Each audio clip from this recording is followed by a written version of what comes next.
that Joe's associates, UNEWSLITT, or this will become the most reliable source of information, accurate and trustworthy.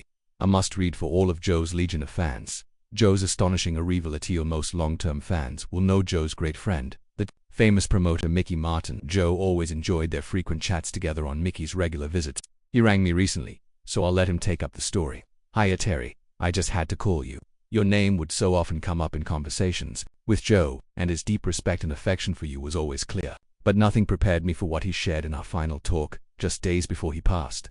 As usual, he mentioned you, but this time, with tears in his eyes, he said, 'Micky, the only person I missed more than Terry was my mum. I always knew you two were close, but hearing that really moved me.' Then he said something that's stayed with me ever since. I could and should have stopped Terry from leaving that night after the South End show. I made a terrible mistake. I thought he'd come back, but he never did. Terry always had the answers. However big the problem, he found a way. No one knew how, he just did. And then he added something else. He said you two had worked together behind the scenes, secretly, to fend off the Muppets. That's the word he used, the Muppets. He specifically mentioned Keith Holliday and James Moran, who he said he came to truly despise.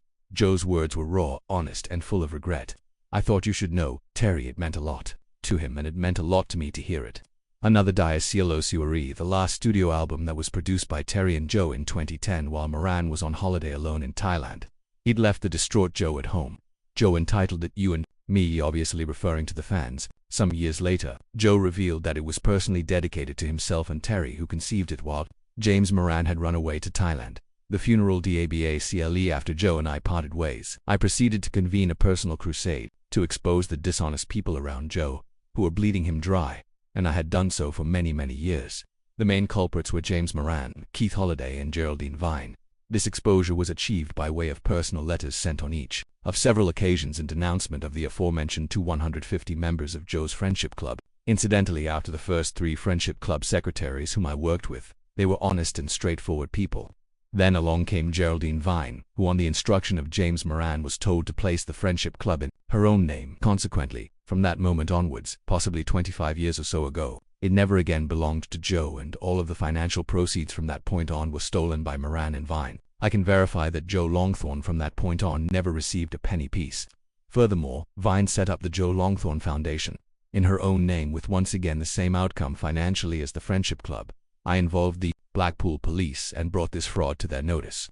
The police ran a thorough investigation, but Vine and Moran proved to be one step ahead. If Vine had registered the foundation with the appropriate authorities, the police could have taken action against her.